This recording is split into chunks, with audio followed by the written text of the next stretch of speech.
that when you do see that your children might be dealing, it could be any age. I could be 4 all the way up to 14. If you see that one of your children are kind of dealing with the fact of trying to be a person that's a people pleaser person, you probably have to be more aware than ever on how to make sure you're setting up the right kind of boundaries with people and giving good feedback when they're doing it correctly.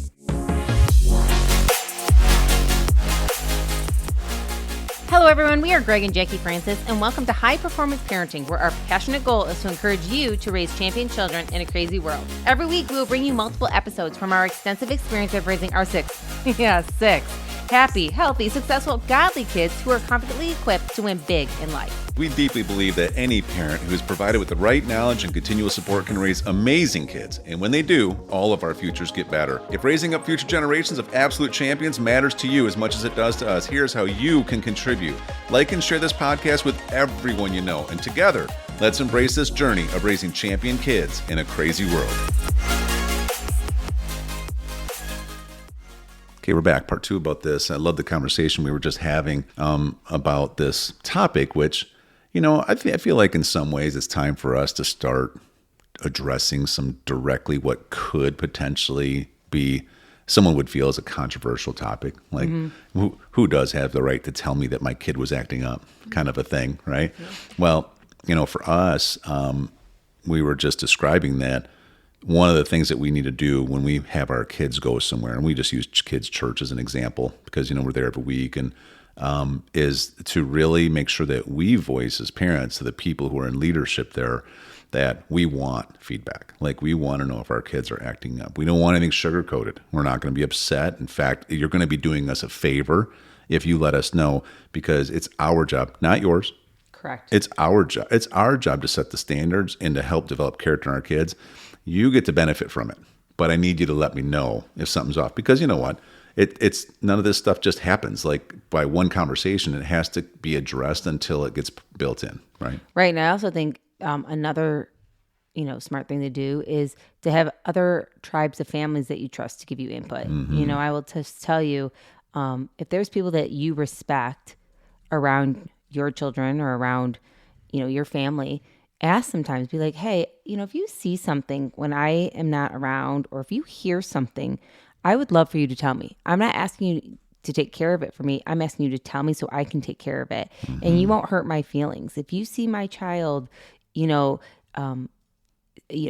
converse about things that are not who we are, I want to hear what they're talking about. If you see them behave in a way that is not who they are. Sure. Hanging out in a circle of friends, looking at the wrong stuff. Or discussing things that they shouldn't be discussing, or making plans for things that they shouldn't be making plans for, or, anything. It could be older or younger kids. We're not talking about just young kids in some kids' church. We're talking about all in between. If you see something, please be a pair of eyes for me. Be a pair of ears for me, and come tell me right away.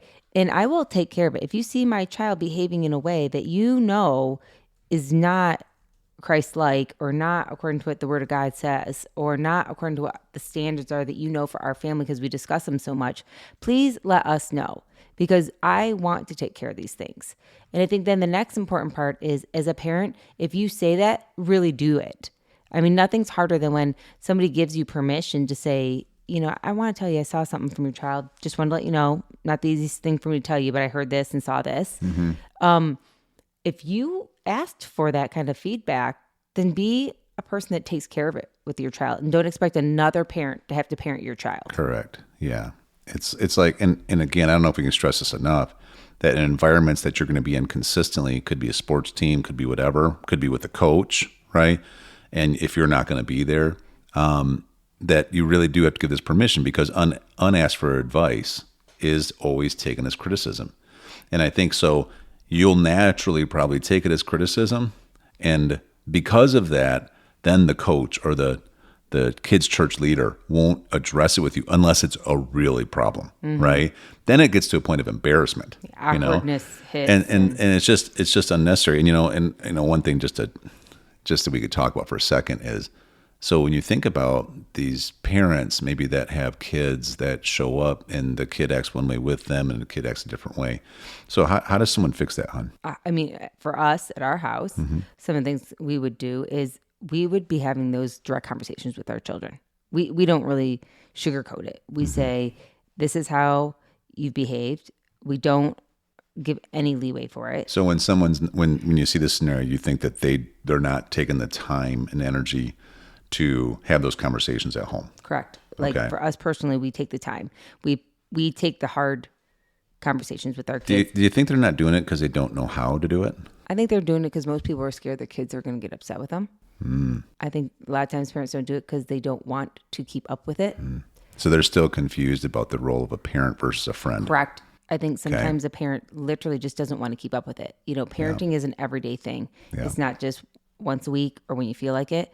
I think some parents they know if they tell their child, this is not okay, and because it's not okay, this is the repercussions, they actually have to follow through with it. So you reverse engineered even further.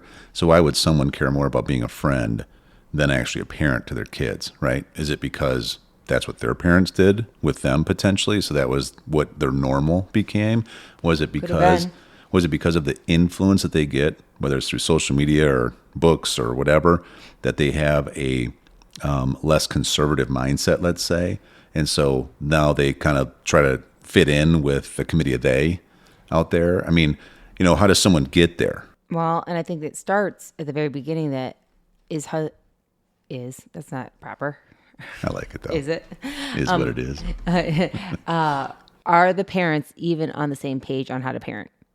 Like that's part of the whole key to this whole thing, that both parents have to understand what they're doing to discipline their kids, what they're doing to raise their kids, how they are going to have these conversations, who's going to be, implementing the repercussions. Like if you do something, this is the result of it. And I just think today most parents have themselves convinced that, it's not my job. I mean, if somebody sees something my kid's doing, then go ahead and correct it. And they just don't really want to take the time and follow through and see.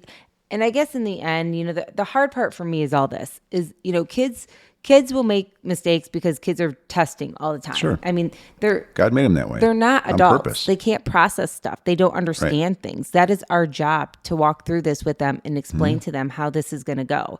But what breaks my heart the most is when I see these kids misbehaving and they really don't want to. That's right. I see children throw fits that don't want to throw fits. I see children throw a tantrum, literally exclude themselves from being invited to things because they don't know how to just behave. And I truly believe it's because a parent isn't teaching them. Yeah. And I think that if we don't just own it as parents, like, hey, I went through a season. For whatever reason, I just let life be. I didn't feel like dealing with it. I just wanted to pretend like it wasn't happening. I had too much on my plate. Hey, we've all been there in seasons where we just had a lot going on. But at some point, it catches up with you. It's like that whole thing we hear all the time, wherever you go, there you are. Like, it happens. And so it hurts my heart when I see kids misbehave like that because they literally are like fighting in their own selves in a way they don't want to. But then what happens is their little kid isn't invited to things. That's right. They're not invited to things. I mean, I just know for us personally, like if a child cannot control themselves, you're not invited to our next kid's little birthday party. I'm not having you over for a play date. Like, I'm not. I love our connects. We were just literally doing calendar planning, and we do like at least a monthly connect at our house and have a bonfire and have 5-6 couples over. And, these are people that they add value to us, but we add a lot of value to them too. And we enjoy connection with them. We've had people that have come over thinking that would be that way. In fact, some people who probably would like to be in a relationship with us because of our experience and et cetera. And then after they come over, like they're really great to hang out with. But when they're kids, if they're creating problems where we have to undo stuff when their kids leave, when our kids are exhausted because it was really like they had to try to protect themselves the whole time that those kids were here, meaning like from looking at their phone the whole time or just talking improperly or being rude or disrespectful or not listening to any of us, right? I mean, our kids get exhausted because that's not our standard. And so then what happens? We're naturally just not inviting those people over again, right? I mean, and I get it. Maybe it makes us sound a little arrogant or something, or is that the right thing? And the reality is, it is for sure the right thing for us. Yeah, for us it works. Because we are going to be in atmospheres that line up with who we are. We don't need people to be perfect. Okay. But there's some basic foundational things. Well, and I think the whole thing is if we bring you into our environment, there's going to be standards because there's too many other environments that we can't control, AKA sports, AKA, Yep. youth events, AKA, church, friendship circles, whatever. We can't control outside of our house, right? So our kids already are going to be put up to the challenge all the time. We don't shelter them all the time. Our kids don't just sit in a bubble, don't get some weird idea. Sure. I mean, we put them out there enough to be able to apply what they learn here at home in the world. 5 days a week in sports. Yes. 2-3 church events a week. Correct. Like, getting with friends multiple dance times. Classes. Babysitting. Yeah, we do it all the time. But when you come into our personal environment, that's where we want to make sure it's a safe zone for everybody because we all have to be able to feel like at some point we're not trying to always be on our guard for things. So I'll just tell you, if that's going on in your life, and you're thinking to yourself, like, I should probably protect our environment a little better and then better equip my children when they go out into other environments, I think it's a really good place to start in your family, and it doesn't start too young. I will tell you, we have a little one, she's 5 right now, but we've been teaching her how to have a standard of excellence in every environment she goes to since she's been able to talk. She knows, and we've watched her at times go into little events, whether it's dance or whatever, you name it for little kids. And she's come out and been like, Mom, so-and-so wasn't listening to the teacher today. Or Mom, that little girl over there told me that I shouldn't listen to you. I should just listen to her. I'm going to go this way. And I told her that's not how we do things. Yeah. She's come up to me and said, Mom, today, none of the kids were listening. They were jumping everywhere when the teacher was teaching something. Or, so she knows, even at her age, and she's 5 now, what the standards are. Do I think she's perfect? I absolutely don't. I mean, she probably tells me half the time everything everybody else is doing and forgets once in a while some of the stuff she's done too. But I will just tell you, I will ask her. I will be like, well, were you participating in some of that sometimes? And sometimes she'll be like, no, Mom, I wasn't. And sometimes she'll be like, maybe a little. And I'll be like, okay, so next time, how can we do better? And when I do, it allows her to say, oh, okay, our rules again are we listen to the teacher. Or when they ask us to sit down, we sit down. Or if they ask us to color, we color. Or whether they ask us, you know what I mean? We don't just follow what other people said. And I'll explain to her, just because somebody else is doing it doesn't mean it's the right thing. Mm-hmm. Yeah. Yeah, and then we back, and it's like Hunter's a great example. We talked about it for a second. How did we teach her to start listening to other people? How did we teach her how to at least say things like thank you, and after someone's been helping them. Big part of it is from the moment that they can understand it, we start teaching cause and effect, right? It's really comes down to that this isn't something you're entitled to. This dance class, this isn't just something you get to do no matter how you act. If you want opportunities to be able to do fun things like this, then there's a way that we act as a family or we don't do them, right? And so we teach them some of these things about being appreciative and et cetera. We also teach them that, just like we've been saying, that you have to watch out for other people that aren't doing them, and then you have to be the leader. And everywhere you go, you always got to be a leader, and it's all about doing the right thing, not just doing the thing to fit in. And then, we're really big on when they are doing the right thing, we make sure it gets edified. We make sure we really make a big deal out of it. We make sure, kind of like that one example you just said, how we had one other friend over and she was very strong-willed kid and isn't necessarily, parented the way that we parent, right? And so I'm sitting there, I'm telling Hunter, hey, we got to go do something. We got to go over here. And then the other kid literally was standing right next to both of us. And it's like, no, don't listen to your dad. Listen to me. Right. I'm just like, okay, you're going to get me involved here now, but Hunter though was great because you could tell it was hard. She's like 4 years old at the time and she wants to play with her friend. It's like the same age as her. So she's torn, but I watched her little brain just go to work because of all this effort we keep putting in. And she's just like, no, I can't. I'm going to go with my dad. Right. And she comes over and grabs my hand and she's looking behind her like, I really hope she will change her mind. I really hope we don't have to stop playing now. But she still did the right thing. And we made such a big deal out of her being such a great leader, and it was awesome. But again, like that night, just as an example, how tired was Hunter? Like, how exhausted was she? Like, how early did she go to bed? It was such a mental drain because she was trying to uphold her standards around someone who didn't at that age. And we're proud of her.